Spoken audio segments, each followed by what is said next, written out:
Number 1 exercise 5.1 का AP का, ठीक है। अब जो बच्चे अभी तक इसको हमने बताया था, होमवर्क दिया था, जिन बच्चों ने इसको पढ़ा नहीं था या ट्राई नहीं किया था उनके लिए करा रहे हैं। In which of the following situation does the list of numbers involve make an arithmetic progression and why?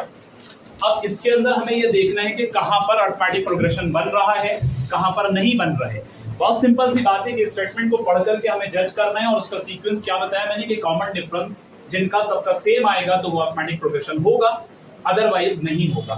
लेकिन सही तरह से स्टेटमेंट को समझना यही एक इंपॉर्टेंट बात है, क्योंकि अक्सर बच्चे स्टेटमेंट को पढ़ते नहीं है, जिसकी वजह से लैग कर जाते हैं।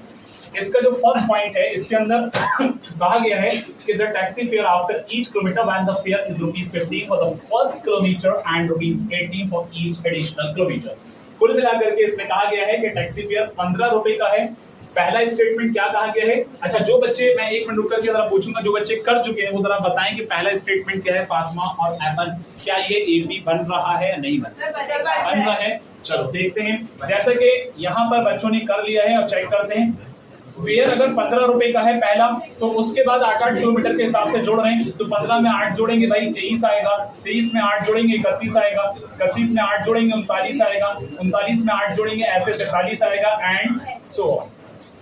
तो यहाँ आपको एक चीज देखने को ये मिलती है फर्स्ट पार्ट के अंदर, फरमान सुनिएगा अयान, तो एक चीज यहाँ देखने को मिलती है कि यहाँ पर सबके अंदर 8-8 का गैप है।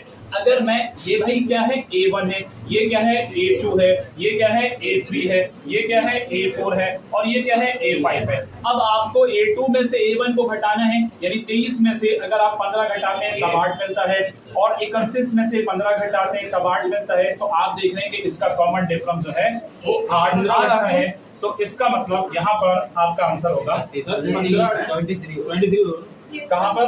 अच्छा, 31 में 15 घटाते हैं, कोई नहीं, यहाँ है ना। तो 31 में से हमें घटाना है 23 को, यहाँ पर 31 में से 23 को घटाना है। अब ये सही है, यानी सबका कॉमन डिफरेंस जो है 8 है। फर्स्ट पार्ट सबका क्लियर है। सेकंड पार्ट को देख ले। सेकंड पार्ट में क्या कहा है? The amount of air. ये जरा अच्छे से समझ लें, ये पार्ट में अक्सर बच्चे स्टेटमेंट के अंदर ही घूमते रहते हैं, लेकिन आप लोग घूमेंगे नहीं, अगर सही से सुनेंगे तो समझ में आ जाएगा।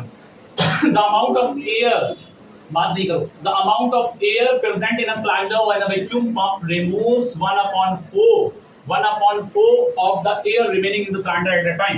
यानी हर बार रिमेनिंग 1/4 उसके अंदर क्या होता है? व्हेन अ वैक्यूम पंप निकाल देता है, रिमूव कर देता है किसको? एयर को सिलेंडर में से एक वक्त में। तो मेरा कहना यहाँ पर यह है कि amount at the time, present time cylinder के अंदर कितना है। तो इस हिसाब से सॉल्यूशन नंबर 2 हमारा होगा। तो हम इसको यहाँ पर लेट कर रहे हैं x, सही है, x लेट करेंगे। अब जैसा कहे कि भाई हर बार जो है 1/4 जब वैक्यूम किया जा रहा है तो वहां पर 1/4 वहां से रिमूव हो जाता है। तो हमें क्या करना है? यहाँ पर x का 1/4 माइनस करना है x में से। तो x का 1/4 भाई क्या होगा?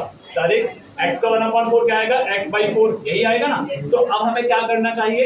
x में से x/4 घटाना है। तो x में से x/4, सही से सुन लेगा, x में से x/4 को घटाएंगे तो क्या आएगा? 4x minus x। तो बच्चों कितना बचा? 3x/4। अब जरा ध्यान से देखना कि पहले उसके अंदर एयर जो थी, उम्र और फाई का आप दोनों पिटेंगे अभी, तो उम्र और फाई का दोनों पिटेंगे, क्योंकि आप लोग समझ में बात नहीं आती, आप लोग का आपस में जो डिस्कशन बड़ा इंपॉर्टेंट चलता है। मैंने कहा ये बड़ा इंपॉर्टेंट क्वेश्चन है, अच्छे से सुनिएगा। लेकिन आप ये में जो बात कही गई है, the amount of air present in a cylinder when a vacuum pump removes 1/4 of the air remaining in the cylinder at a time. यानी जब हर बार जो रिमेनिंग है उसका 1/4 वहां पर निकाल दिया जाता है, ऐसे समझो। तो कुल मिलाकर के इस वक्त जो है सिलेंडर के अंदर कुल मिलाकर के इस वक्त जो है कितना है भाई? x है। तो x का 1/4 x/4 बनेगा। x में से 1/4 लेस करेंगे तो 3x/4 बनेगा। अब आपको क्या करना है? 3x/4 का 1/4 बनाओ, जो रिमेनिंग है उसका 1/4 हर बार बनेगा। समझ में बात आ रही है? तो इसका 1/4 बनेगा तो कितना होगा भाई? 3x/8। तो आपको क्या करना चाहिए? अब 16 आएगा सर, 416। ओके, परेशान मत होइए, 16 कर रहे हैं। यस, 16 आ गया, कोई बात नहीं है। अब ठीक है। अब यहाँ पर जो है 3x/16 जो बन रहा है, अब जो चीज ये आई है, अब हमें क्या करना चाहिए? अगला स्टेप क्या करना चाहिए बोलो? फिर से किसमें से लेस करना है? जैसे मैंने x में से लेस किया, आप किस में से लेस करेंगे? 3x/4 में से लेस कर दो 3x/16 को। भाई 3x/16 बेटा लेस किया जाएगा, 1/4 उस पर रिमूव हो रहा है ना, बात समझ में आ रही है। 3x/4 का 1/4 बनता है 3x/16, तो जो 3x/4 इसका रिमेनिंग था उसमें से ही तो 3x/16 को लेस करेंगे, बात समझ में आ गई। तो यहाँ पर इस तरह से इसको लेस करने पर आपका कितना बन रहा है, एलसीएम कितना आएगा 16, 4 4 16, 4 4 12, यहाँ पर आएगा 3x, कितना बचेगा 9x/16। ध्यान से देखना, अब 9x/16 जो बन रहा है जैसा कि मैंने इसका बताया, अब हमें क्या करना चाहिए, 9x/16 का 1/4 करना चाहिए। 9x/16 का 1/4 जब करेंगे तो कितना आएगा बच्चों, बोलो जल्दी से, 9x/16 4 द 64। तो ये जो चीज है ये किस में से लेस किया जाएगा, जल्दी बोलो, किस में से, 9x/16 में से लेस किया जाएगा 9x/64 को। इन दोनों का एलसीएम कितना आएगा 64, 16 4 द 4 9 द 36x माइनस के 9x, इसमें से घटाएंगे तो बच्चों 27x/64। अब कुल मिलाकर के एक आपके पास ये वैल्यू है, एक आपके पास ये वैल्यू है, एक आपके पास यहाँ पर सबसे पहले ये वैल्यू आई थी, सही है, 3x/4 का 1/4 बनाया था। तो इसके अकॉर्डिंग जरा चेक करिए कि यहाँ पर हमने जो वैल्यू बनाई है इसके अकॉर्डिंग चेक करिए कि कॉमन डिफरेंस हो रहा है कि नहीं हो रहा। तो हम इसको चेक कर लेते हैं। अगर मैं 9x ध्यान से देखें 9x/16 में से लेस करूंगा बच्चों क्या 3x/4 को, मैं क्या निकालने की कोशिश कर रहा हूं, d निकालने की कोशिश कर रहा हूं। तो यहाँ पर आपके पास में 16, यहाँ आपके पास में 9x, 4 4 16, 4 6 12x। तो प्यारे बच्चों ये क्या बना -3x/16। कोई बात नहीं, कॉमन डिफरेंस में भी पॉसिबल कि नेगेटिव हो, क्योंकि हम इंट्रोडक्शन में बता चुके हैं वो नेगेटिव भी होता है, पॉजिटिव भी होता है, जीरो भी होता है। अब एक और स्टेप पे चेक कर लो, इसमें से इसको घटा के देख लो। आपने क्या किया, यहाँ पर क्या 27x/64, इसको किससे माइनस करेंगे 9x/16 से, ठीक है बच्चों, 9x/16 से माइनस करेंगे। कुल मिलाकर के यहाँ पर एलसीएम क्या रहेगा 64, यहाँ रहेगा 27x माइनस 16 4 द 64 9 द 36, कितना बचा बच्चों, इसमें से इसको लेस करेंगे, जल्दी बताओ कितना आएगा 27 और 9 माइनस का 9x/16।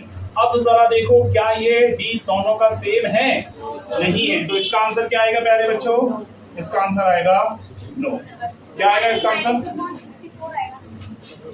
ओह सॉरी, यहाँ पर आएगा -9x/64, बिल्कुल ठीक कह रहे हैं, यहाँ आएगा -9x/64, तो बिल्कुल अलग है। तो इससे समझ में ये आता है कि यहाँ पर आपका आंसर नो आएगा। क्लियर है बात, समझ में आ गई। हाँ, इसका स्क्रीनशॉट ले सकते हैं। क्वेश्चन नंबर 1 का थर्ड पार्ट देखिए, हेमन और Fatima, the cost of digging a well after every meters of digging when it cost ₹150 for the first meter and rises, भाई सुनो, and rises by ₹50 for each subsequent meter. एक बंदे से मिसाल के तौर पे आप अपने घर पर गड्ढा खुदवाते हो, तो वो 150 रुपए लेता है उस गड्ढे को खोदने के लिए, लेकिन उसके बाद क्या करता है कि पहले मीटर के बाद से फिर वो 50-50 रुपए हिसाब से बढ़ाता जाता है। बात समझ में आ गई। तो सीधा सीधा कॉन्सेप्ट है। यहाँ पर क्या होगा बच्चों, क्या होगा 150, 50 बढ़ाए कितने हो गए 200, 50 बढ़ाए 250, 50 बढ़ाए 300, 50 बढ़ाएंगे फिर कितने होंगे 350 एंड सो ऑन। तो भाई कहीं ना कहीं पहले वाला जो है वो तो A1 होता है और दूसरा वाला जो है वो A2 है। समझ में बात आ चुकी होगी, ये A3 है।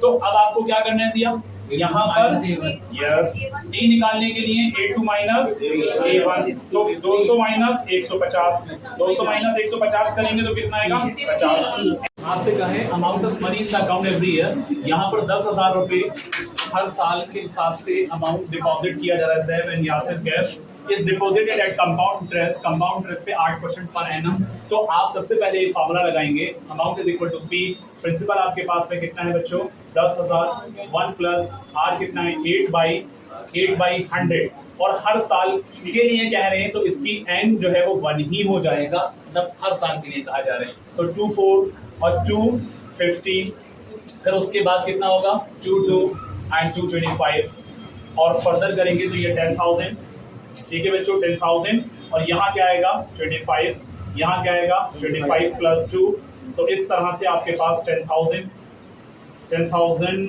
इंटू 27/25 कितना बनेगा। तो 5 5 25 एंड 5 2 10, 3 0 इसके साथ में आ जाएंगे, ठीक है, 5 1 द 5, 5 4 द 20 और 2 जीरो इसके साथ में आ जाएंगे। अब कुल मिला करके 4 7 द 28 का 8 कैरी टू 4 टू द 8 और 2 10 और इसके साथ में 2 जीरो आ जाएंगे। 10,800 रुपए जो है बच्चों ये आपका अमाउंट बनेगा। लेकिन कंपाउंड इंटरेस्ट निकालने के लिए अमाउंट में से प्रिंसिपल को लेस करना है, तो 10,800 में से जो बात कर रहे हैं जरा सुन लो, 10,800 में से 10,000 को लेस करेंगे तो आपके पास कंपाउंड इंटरेस्ट बच्चों कितना आया, 800 है। ये क्लास 8 को याद दिलाता है इसलिए। तो यहाँ पर कंपाउंड इंटरेस्ट हमारे पास 800 रुपए है। तो अब आपको ये चेक करना है कि क्या पॉसिबल है। इतना मैंने कर दिया, इसके बाद फर्दर आगे आप जरूर कर सकते हैं, कुछ नहीं है। अमाउंट आपके पास जो आ रहा है, अब इस वाले अमाउंट पे 10,800 पे फिर आप फिर से ट्राई करेंगे, फिर उस हिसाब से सीक्वेंस बनाएंगे, थोड़ा लेंथी प्रोसेस रहेगा, लेकिन वही 8 वाला प्रोसेस है, उसको आप ट्राई करें और मुझे बताएं। और जो लोग ऑनलाइन देख रहे हैं वो कमेंट में जरूर बताएं, ठीक है। इतना नोट कर लें, फिर आगे बढ़ते हैं।